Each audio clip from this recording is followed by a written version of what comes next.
Welcome to the information session for the Future Ready Apprenticeship Center. My name is Cheryl Scott, and I am the Director of Operations for the Consulting and Systems Enablement team at CareerWise USA. I'm also the project manager for the Future Ready Apprenticeship Center. And I am really excited to see some familiar names joining us today, as well as new folks, and hopefully some new partnerships will be forming through this project. I'm also joined today by my colleagues. We have Ryan Gensler, the Executive Vice President at CareerWise. Ryan in a moment will tell us more about CareerWise and about this project. We also have Jill Armington, a Senior Consultant at CareerWise. And Jill is spearheading all of the customized consulting, the peer learning community, and the state consortia work for the center. And you'll be hearing from Jill later on today to talk more about the different components of the center and to walk us through portions of the application. And then we also have joining us Arisha Matthews, who is CareerWise's consulting associate.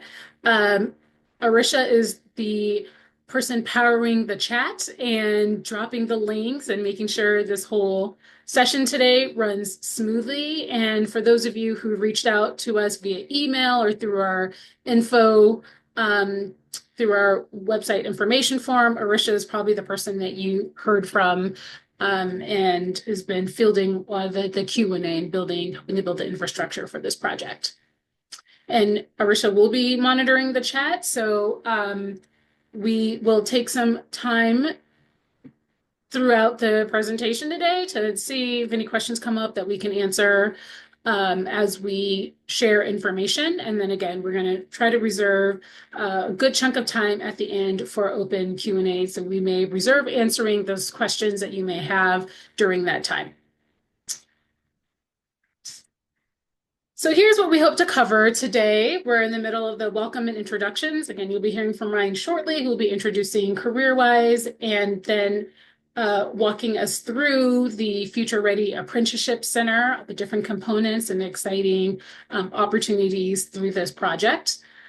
Jill will then provide more information around what participation for states looks like as a potential state consortium member for the Future Ready Apprenticeship Center.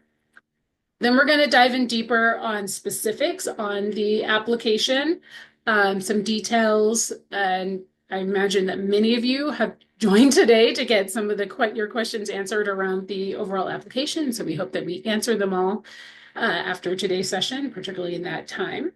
Then we'll briefly wrap up with some next steps, and then we'll have open Q&A. Great. See if there's any questions that come up. Looks like we're clear. So I'm going to turn it over to Ryan to tell us a little bit more about CareerWise and the Future Ready Apprenticeship Center. Thanks, Cheryl. And thank you all for joining us. As Cheryl mentioned, I'm Ryan Gensler. I'm our Executive Vice President for CareerWise, and I've been here since its inception. Getting my start actually working in a manufacturing company, looking at this really from a true talent development perspective. We needed talent to fill the critical roles at the company that I worked for, and CareerWise was really born out of that business need in Denver, Colorado, where we got our start.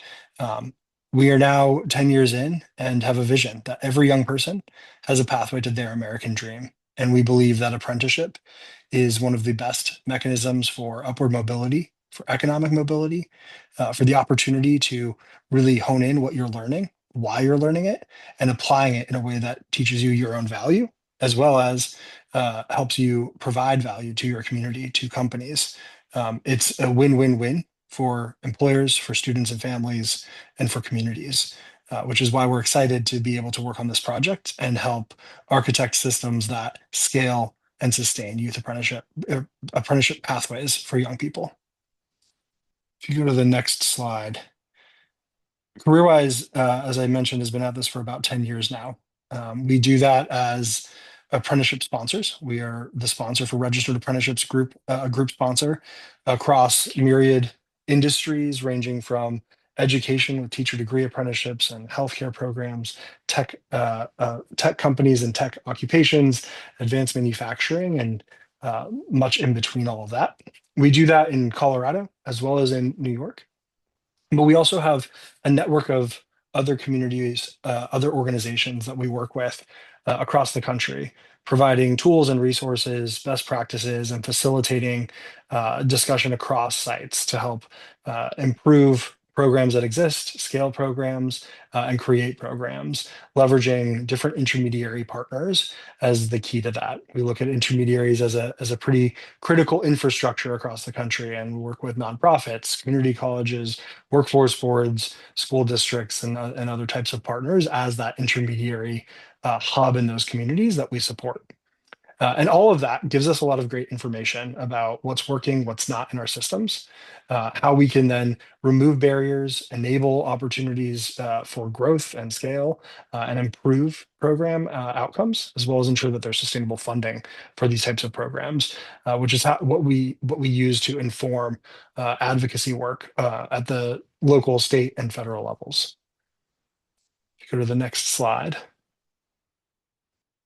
All of that for the last 10 years has given us a lot of experience and insights and a great network of practitioners and thought partners and experts around the country, which is why when the state of Colorado was selected by the Department of Labor to receive this cooperative agreement to stand up the Future Ready Apprenticeship Center, the state of Colorado selected CareerWise as their national support arm, particularly to support this customized consulting effort, but also to amass national resources and tools, research and data to inform the work that's happening nationally and compile those resources onto an easily accessible site for everyone. So there's three major components to this work. There's the customized consulting, and that's really where a group of states, 10 states, will be given the opportunity to have deeper consulting support from CareerWise along with our other partners as we are supporting your goals as a state in expanding access to registered apprenticeship programs for young people. That could look like traditional youth apprenticeships in your high schools that are bridging beyond high school. It could be pre-apprenticeships that are on-ramps into registered apprenticeships post-secondary. It could be opportunities for opportunity youth to get back into the workforce through apprenticeship programs. We're really looking at that 16 to 24-year-old range, and we'll be supporting system design work over the next couple of years with those states, thinking about the functions that system needs to perform, the levers that you have to bring together the education and workforce systems into better alignment to better serve employers and young people.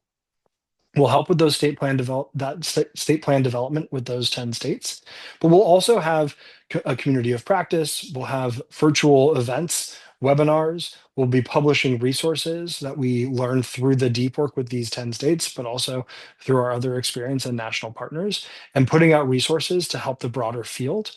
We'll be putting on summits and different events throughout the next several years to help more than just the 10 states, but really everyone be able to benefit from that practice and that work. And we'll be providing some specific tools and some specific resources. So a dedicated website that has all of these resources and toolkits and data that will be in one place, easy to access. Best practices and case studies that we'll be documenting.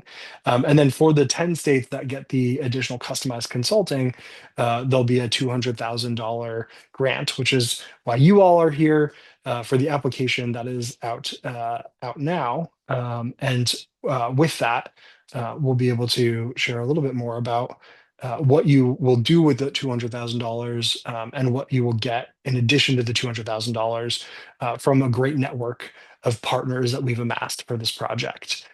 So we have jobs for the Future, JFF, Urban Institute, New America, AIR, and many others that you see here that are all going to be bringing their different expertise and supporting the project in different ways, from supporting the customized consulting, to providing some of the research, to doing some of the evaluation research on what these state plans look like and the efficacy of those state plans as we start to implement those, and supporting the convening. And of course, our great partners in the state of Colorado will be a key part of this, really lifting up a lot of the great work that they've already been doing over the last several years, really decade, and CareerWise being a big part of that. To lift up some of those practices and help share that with other states through this consortia. So that's just a really high level flyover of the Future Ready Apprenticeship Center. But we want to go a little deeper in what the state consortia looks like and what that customized consulting looks like. And so I'll pass it over to Jill Armington, who's been helping communities across the country for a while now build out great youth apprenticeship systems and programs. And we'll talk a little bit more about what the system structure looks like for this. Awesome. Thank you, Ryan.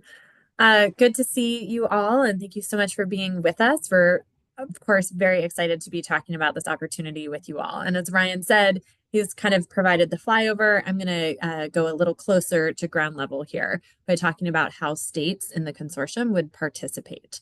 So overarchingly, there's going to be a core project team, and that group of 4 to 6 individuals will really carry the weight of the state planning work. There will also be a broader state coalition that the state core team is making sure remain engaged in the work, because we know that a group of just 4 to 6 individuals cannot do this all on their own.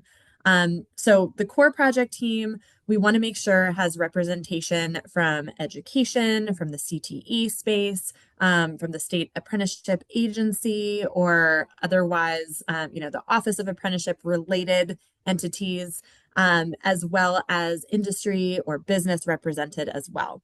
So we want to make sure that core group is a well-rounded bunch that can really speak to a lot of the different institutions and systems that collide when we talk about apprenticeship ecosystems. This group of individuals will be leading the state planning and implementation process that will consist of attendance at monthly customized consulting sessions with the CareerWise and our subcontractor teams, and just general engagement and galvanization of that broader coalition. So I mentioned this briefly before, but that broader coalition, if we go back to that slide, is going to include folks across the ecosystem, kind of another layer out. It might include workforce development boards, additional employers, industry associations, organized labor and unions, community colleges, school districts, CBOs, intermediaries, other state or regional partners who are doing this work.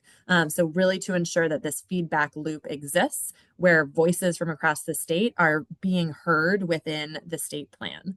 And the core project team will engage them through, inviting their targeted input into the state plan. They might participate in ad hoc working groups that you put together to focus in on different priorities within your plan. And they may attend some of the in-person summits that Ryan was alluding to as well. On the right side here, you see a number of the required activities. These are primarily focused on the core project team, but like I said, you as a team might determine, it's going to be really helpful at National Youth Apprenticeship Summit to bring together our industry partners. Or, at NASTAD, we want to make sure that our state apprenticeship directors and clusters around them are engaged in that in-person space as well. So other required activities are going to include the aforementioned monthly customized consulting sessions, where we'll work directly with your core project team.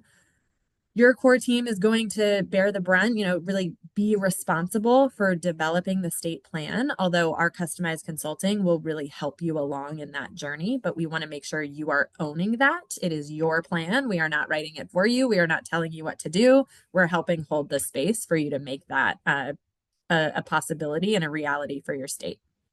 We'll also have a number of virtual peer-to-peer learning sessions where you'll be able to engage with your peers across the other states in the consortium, and other members of our team, including our partners at Urban Institute, will really be focused on the data collection, the evaluation processes, case studies, and other research to kind of consecrate this work that we're doing and share it beyond just the states in the consortium. So we do ask that you participate in that as well. Okay, so if we kind of zoom in a little bit more on that customized consulting we keep referring to, what do we mean? This is really the space where we're focused on designing and implementing your state plans, all with the end goal that your state expands access for youth to registered apprenticeships. So even though our work is not directly about let's design a new program or let's recruit new businesses to actually implement, we're creating the systems that enable that expansion. So we do want to make sure there's that tight connection with the programmatic folks on the ground as well, but we're really trying to be up a little higher, making sure that we're unlocking barriers to true scale across your state. And so the way that we're going to do this is really that high level process that you see down the bottom of this screen. Assessing, making sure we're doing a comprehensive landscape assessment that's going to build off of a lot of your reflections in the application, but pairing that with kind of a deeper dive into what are the different functions of the system, what are specific levers for change that we can kind of pull or push on to improve the way those functions function, and how are we engaging, how are primary actors currently engaged in your space. We're also going to pull in best and promising practices from across the country, across the world, to help forge that more comprehensive landscape analysis as well. From that, we'll prioritize the key levers of change that you want to focus on in the initial part of your state plan roadmap. And then the individualized TA will really emphasize how can we learn from the best practices, the promising practices, to help realize those priorities you have. And that's where we really are going to be designing the state plan goals, strategies, tactics around those prioritized elements. And then the bulk of our time together will be about implementing and refining, learning from what's happening on the ground as you go forward and implement, and really adapting it to make sure that it works as we move forward. With that, Cheryl, I'll toss it to you. Okay, just took a moment to pause and look at the chat, see if there's any questions. I'm not seeing any so far, but don't be shy and feel free to drop your questions in the chat. This is the part that I think many of you all are really interested in coming to this session about to learn more about the specifics of the application. And so Jill and I will be walking you through the overall application as well as diving in on a couple of specific areas that we feel you should know a little bit more about going into completing and submitting your application. So writ large, this is in general how the application works. First, all the applications need to be submitted using the online application. There's a link when you are able to access this deck. You'll be able to go directly to the application through this link, but we'll just go ahead and drop the link in the chat now. We are only accepting applications through the online application form. And if you successfully access this online application form, you'll see a page that looks like the box that's on the right-hand side. Just a couple of tips around navigating the online application. The application is structured so there are different questions on different pages of the application. So if you see those little boxes with numbers at the top, you're able to kind of toggle through the different pages of the application. You don't necessarily need to go in the order that the application is sequenced. You are also, if you see the little box that's on the kind of the top third of this page, you are also able to start an application, save what you've started, and then come back later to complete the application. So if you all want to go in to start the application, answer a few questions that you're able to, go back, confer with some colleagues, gather some more information, and jump back in the application, you're able to do so using this online application. And you are able to advance to other pages in the application, even without answering the questions on the application. But there are pretty much most of the questions in the application are required fields. So if you get to the submission part of the application and you try to submit and you haven't answered one of those like required questions, it will flag it and it won't let you submit unless you have something in one of those required questions. So giving you that heads up now.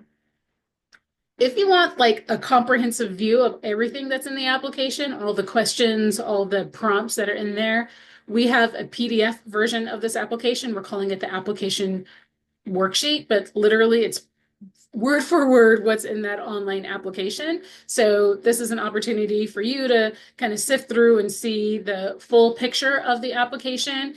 The application worksheet is linked on our website, and we'll drop the link in the chat too. So this is an opportunity to see all the questions, the required information. You can connect with your fellow team members in your state to begin to work through and strategize how you want to fill out and complete and answer the application. But we are not accepting this worksheet as the application submission, because again, you'll need to use the online form. So the worksheet is really for your own, it's a resource for your own internal processes.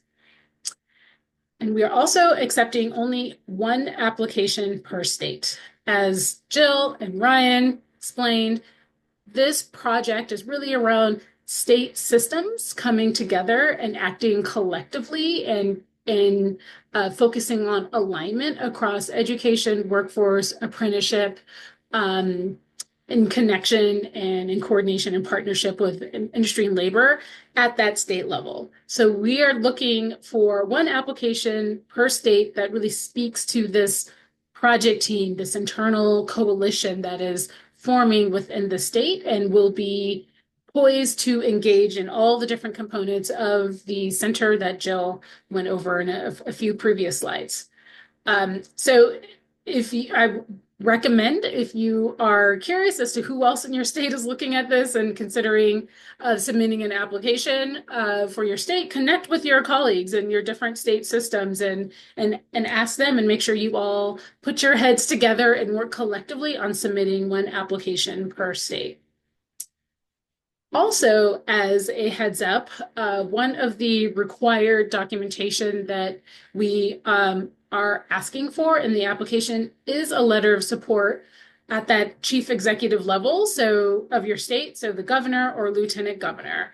And so we want to hear directly, from the governor or the lieutenant governor that that your governor is supportive of the state embarking and engaging in this initiative, and that as you all get to thinking about ways that your systems need to align, maybe some policy or structural like shifts within your systems, that you have that chief level of support going into and that blessing to really engage in this deep work that these states will be engaged in.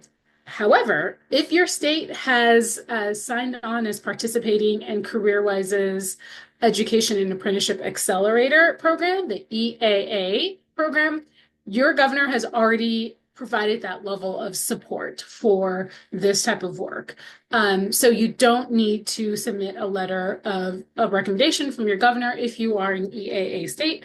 And if you have any questions as to whether you're an EAA state, feel free to ask us. Well, we can let you know. But those are the only people who are not required to submit a letter of recommendation with the application. I'll say I used to work at the state level in Massachusetts. And I know that when we had to get a letter of recommendation from the governor, it took a while to kind of get that in process. So we wanted to give you all the heads up now so you can get that underway towards the March 20th application deadline. So I'm going to pause there for just a quick moment to see if you have any questions that have come in. No, we can move on to the next portion, which will dive into the different components of the application.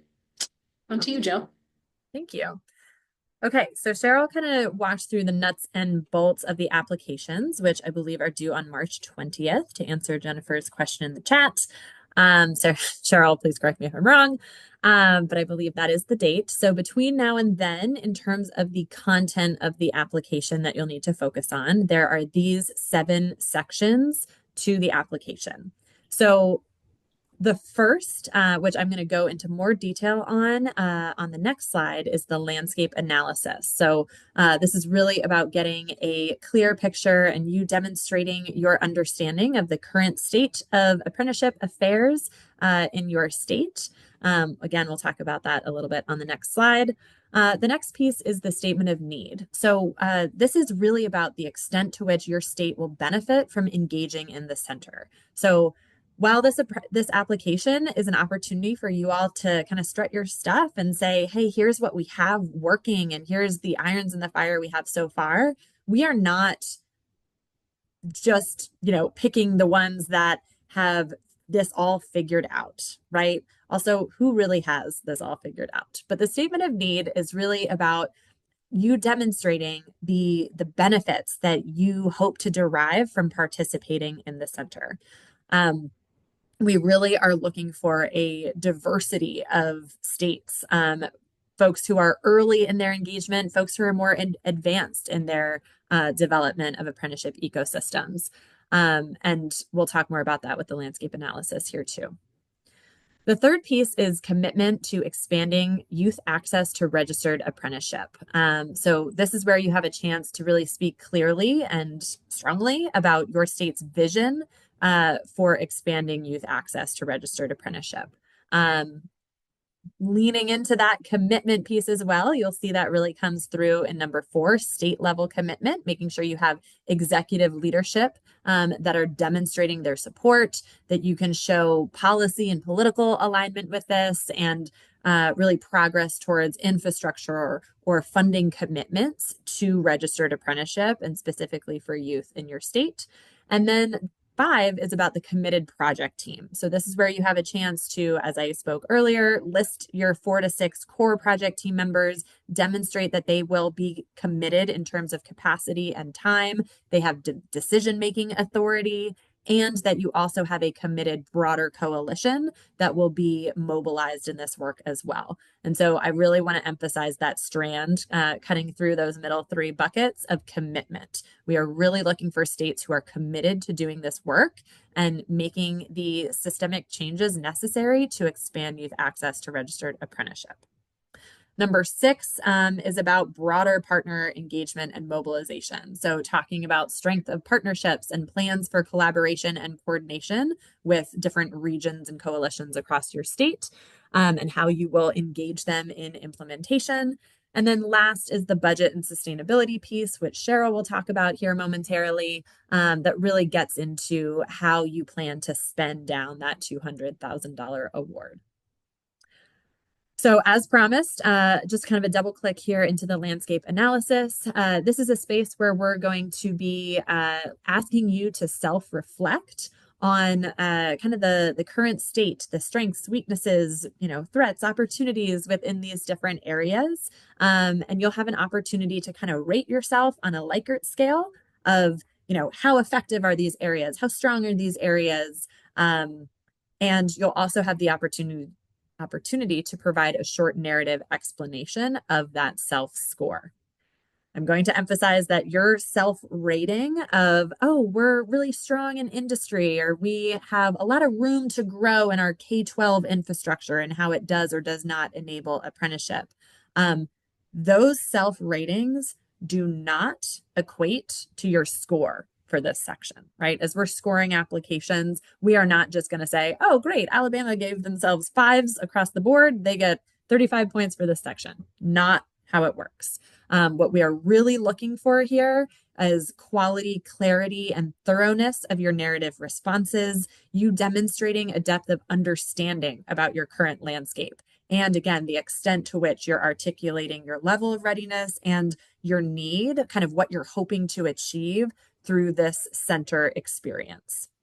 And so those 6 areas, which have been sitting here on the screen for a little bit, are industry. So the current level of industry engagement and employer readiness and engagement in youth work-based learning and registered apprenticeships. Education really covers the K-12 and post-secondary landscapes and the degree to which those institutions are prepared to lean into the apprenticeship space. Policy touches on barriers or enabling influences from the policy and political environments. Programs is your space to talk about existing programs and pathways in operation already, while partnerships is your space to talk about the degree of effectiveness of different collaborations and organizations who are engaged in work-based learning in your state. And then infrastructure touches on all kind of the supporting components like data collection, technology infrastructure, funding, marketing and communications, and that sort of thing. Okay, I am going to go ahead and toss it back to, to myself for this next slide before passing to Cheryl for budget. So I did already talk about core team and broader coalition earlier in this conversation, but as it relates to the application and what you're going to really be stating here, this is where we're asking you to actually name and call out who your project lead will be, who the members of the core team will be, who different individuals part of the broader coalition will be. And this is really an accountability check here, right? You're not locked in, no changes allowed to the names that you list on the application, but this is your way to demonstrate, hey, we are galvanizing our coalition now. We are bringing these people to the table. We're making sure that in our core team, we have secured commitments from the right agencies, the right organizations to make this work worthwhile. We have decision makers. We have people committed to spending the time to do this state plan and then to implement it subsequently. So that's really going to be the purpose of this. And what we're also looking for is a diverse coalition. So if you've got missing representation from education space, that's going to be a flag. So really anticipate that to make sure that your core team is representative of the multiple systems and institutions that play into this work. Okay, now I will actually, Cheryl, toss to you. Pick myself off mute. Now for the part that many of you have heard about and might have been the headline to bring you to an interest in this project. That's that states will receive $200,000 per state to support the participation in the center. So that $200,000 will be allocated and distributed to the states across the 4 federal fiscal years that this project spans. And those allocations of how much per year is up here on the screen. I'm not going to read this word for word, but it's in the FAQs and it's also in the application. This money will be issued to the states on a reimbursement basis. And so we will tell you the milestones and the different information that you'll need to provide in order to get that reimbursement. If you're selected as a state, there'll be a lot of guidance and information around that. But just so you know, we're not necessarily going to be advanced the money. It will have to be distributed to the states on a reimbursement basis, and along with that, we'll be asking states to submit invoices quarterly and also do some, I'll say, very light reporting, not as nearly as like exhaustive and extensive as the quarterly reports that you all may have had to do for like federal grants and so forth. But really just reports will help us to give a sense of like what's happened in the last quarter and just to make sure that we have a level of insight and awareness of all the different activities that are happening in the state under the auspices of the Future Ready Apprenticeship Center. More details, more information around like the budget, the money allocation, all of that will be provided to states once they're selected to be a part of the center. We will be asking states to enter into a formal agreement, and then through that process of executing the agreement, again, we'll provide you with some more information. But what you all need to know going into filling out this portion of the application is that what we're really looking for in the application is just a general sense for how states are planning on using that $200,000 to support their work to be a part of the center or to help to power and support the work to expand apprenticeship opportunities for youth and young adults. So, we're really just looking for an opportunity to get some insight into some early thinking of the states on how that $200,000 would be used. This is not how the budget that you fill out in the application is not set in stone. It's not the exact thing we'll take from that into the formal agreement. There will be, again, a whole process that will happen after the state is selected. Well, we do anticipate that most of the states will be using the funding to support personnel to participate in the various different components of the center. It's not lost on us that we're asking for a pretty significant level of time and dedication with the monthly TA sessions, the overall convenings, the peer-to-peer community work that's going on. And so we want to be able to kind of offset some of those costs and expenses for the state. And we anticipate states are going to be using the $200,000 to support that in part. And then there also will be travel required. We'll have in-person convenings, in-person events like Jill went through in that slide of like what state participation looks like.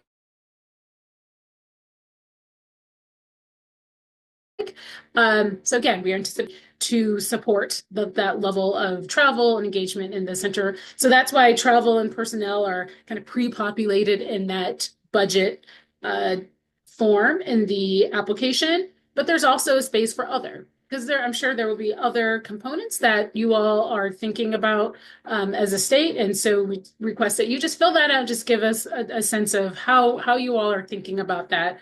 And again, once the states are awarded or are selected to be part of the center, there'll be a lot more discussion and communication and some guidance around that. And yeah, there's no right answer for what you put on your budget. We really are just looking for something that the states are filling out to indicate that there's been some early thinking, conversation, and an overall strategy for leveraging that $200,000 to support the states. Right. And so many of you have asked, how are these applications going to be reviewed and how are they going to be scored? This information, again, is also in the application and in the FAQs.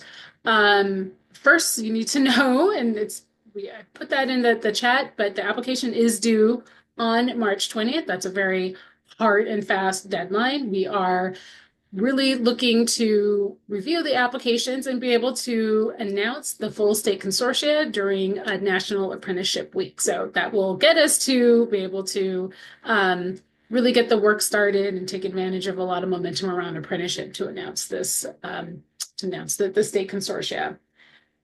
The application itself will be scored on a 100-point rubric. Jill walked through all the 7 components of the application. And so you can see on the screen here how each one of those sections has a point allocation that all the applications will be scored against. And again, that's just to get us a sense of how strong collectively the application is. We're really looking for states to show insight, clarity on all the landscape within their state, and that there is that level of commitment to really participate through the duration of this project. But as Jill mentioned, we are also looking for this 10-state consortia to really create a cohort of 10 states that are broadly representative of the diversity within the United States. And so we're going to look to create a cohort of states that is a mixture geographically. So we're not going to have 10 states all on the West Coast, or, if they're all states that are SAA states versus OA states, we're looking for a balance there.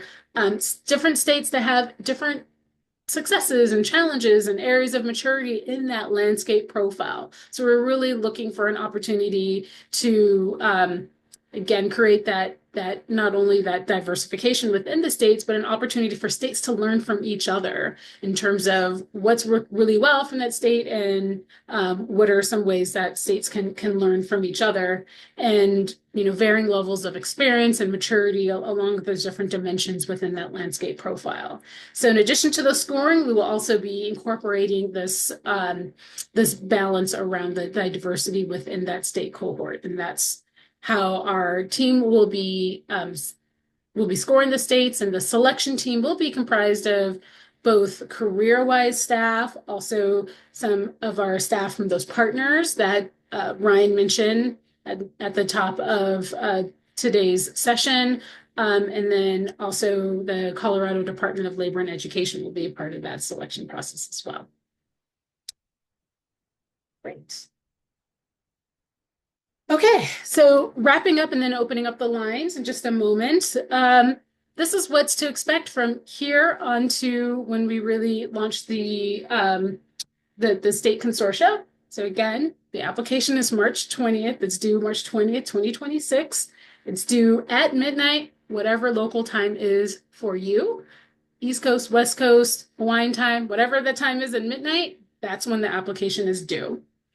So between March and April, after the applications have been submitted, we will be reviewing the applications and selecting the 10 state cohort. And then we expect states to be notified in late April of the status of their application. After that notification has been given, we'll be spending the month of May working individually with these states to orient them to the project, to the Future Ready Apprenticeship Center. This will include scheduling the regular cadence for those monthly customized consulting sessions, as well as executing the agreement, going over the budget and the funding and so forth. So all that's happening in May. We'll get all the administrative components done, and this will tee us up to really start engaging and launching the project in June, when we'll have a big event, virtual event with all of our team members, the project team members, the broader coalition members, and everyone who's part of this project. Will be doing a fun kickoff for all of us in this together. So this is the last slide. I'm giving you that heads up, and if you want to start to add any additional questions in the chat or ready the questions to ask us, you can go off camera and go off mute if you want. Here's a list of all the different resources that we have mentioned, just as a reminder of what's available to you as you all embark on completing the application and you're wondering what resources you have available to assist you in this process. The first is the actual application, the online application, and we'll go ahead and drop the link in the chat to that application, as well as the worksheet for the application. Joan, I saw your question. I put the link to the application worksheet. I'm sorry it wasn't super readily available to find on our website, but the link is there. And again, it'll be in this presentation once that's available and posted on this website.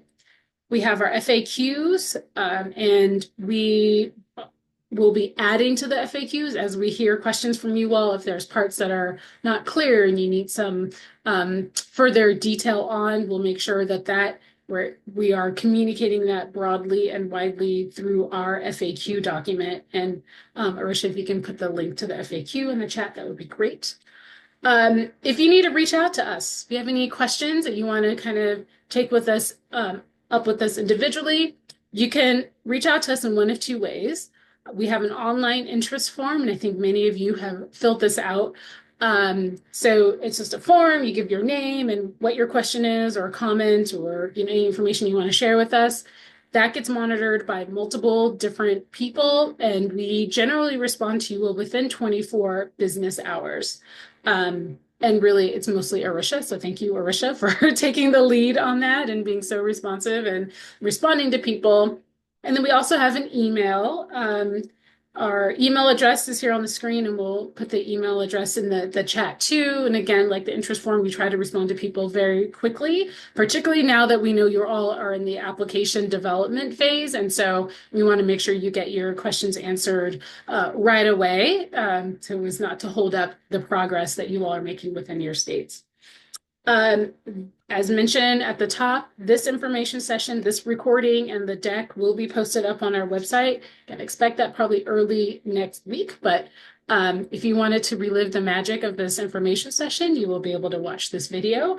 And we also will have everything housed on our website.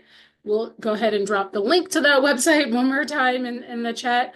So in addition to all the resources that we have provided here for you all, it's going to be an ever-evolving and changing and growing hub of resources. Ryan mentioned that when we did the overview of the center, but the website is going to be a hub of the the resources that are developed. It's going to be our way of kind of contributing to this larger ecosystem, supporting expansion of registered opportunity access, youth access to registered apprenticeship. So if you want to get a sense of what we're producing, what we're doing with the center, the website is the space to check out ongoingly and to see what's going on. And we hope that all of you, to a large extent or some degree, will be benefiting from the work that is coming out of the Future Ready Apprenticeship Center.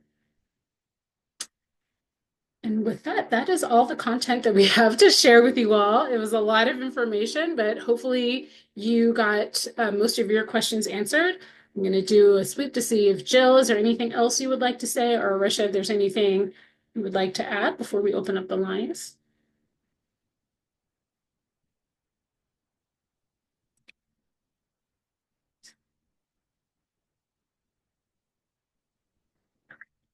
So now is your time. We have about 10 minutes left scheduled for this session. Does anyone have any questions? And again, you can come off mute, turn on your camera and ask us directly, or prop it in the chat.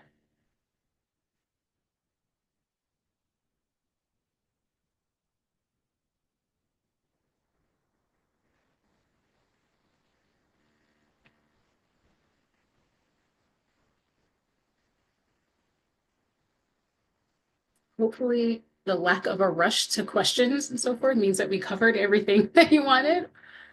Hope it doesn't mean that folks are thoroughly confused and don't know where to even start with their questions.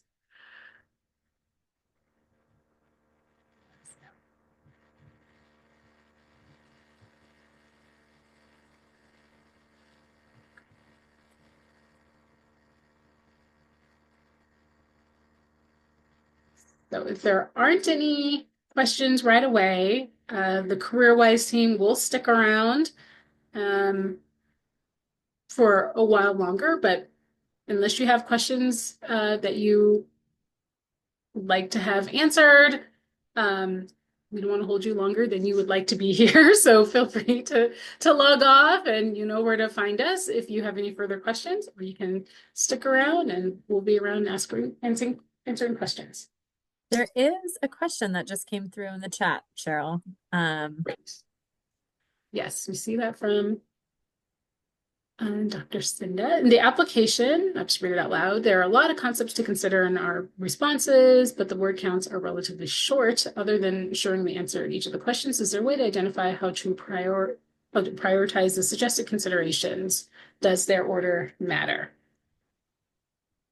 So great question. Jill, I know you've given a lot of thoughts. If you have any thoughts on that response, and I can also chime in too. Yeah. Dr. Cinda, thank you so much for this question. The order of the suggested considerations does not matter. We tried to give a bit of a laundry list of, when you're answering or when you're talking about certain concepts, what were we thinking about, right? What is the information that would be helpful for us to understand and for you to think about as you're digging into that component of the landscape analysis, for instance.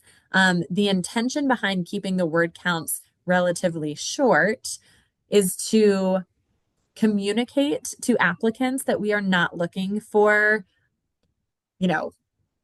treatises. We're not looking for encyclopedic information, but rather really concise, clear understanding. So I hope that helps answer your question, but feel free to come off mute if you need some additional clarification there. Okay, I think that's helpful. I think if we prioritize answering the questions, we'll see, because there may be a way to address the suggestions in the answers themselves. If not, and if any of these questions arise, I'll just reach out. Thank you. Yeah, definitely. That sounds good. And also too, the considerations, it's not like if you only hit on 7 of the 8, that's not good. It's more just, hey, here are things for you to be thinking about. But again, it's not, hey, you must hit on every single one of these in 300 words. Okay, great. Thank you. Mm-hmm. Yeah, we're not, to underscore Jill's point, we're not looking for a dissertation on each one of these responses. It's really to give us a little bit of insight as to how you all are thinking or how you all are structured within your state.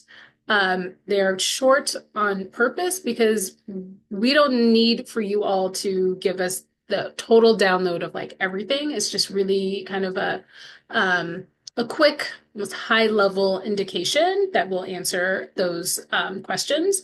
As Jill pointed out when she overviewed the approach for the customized consulting, we'll go deeper into all of those areas through the state assessments, but this helps to give us a sense of where these states, where you all are at as states.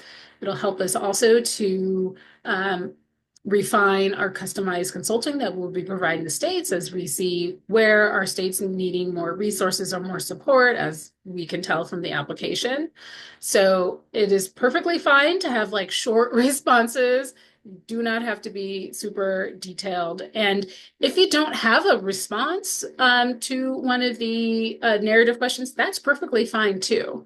You feel like you've answered, you feel like, yeah, you've answered it, or if you don't really have much in that regard with your state, that's totally fine just to put, NA in there or a very short response. We won't hold that against you necessarily, because we are looking for a really honest and a clear sense of like what the conditions are within your state for those narrative, particularly in the landscape analysis, those shared narrative responses. So hopefully that answers your question. And I'm sure others have similar questions too. So thanks for bringing that up. Thank you. I do hope the application is relatively straightforward, and we hope it's not too onerous and that it is something that states could comfortably complete and submit by March 20th. Wish you all a great day. Thanks for joining us. This last few that are here with us. We look forward to hearing from you all. Thank you.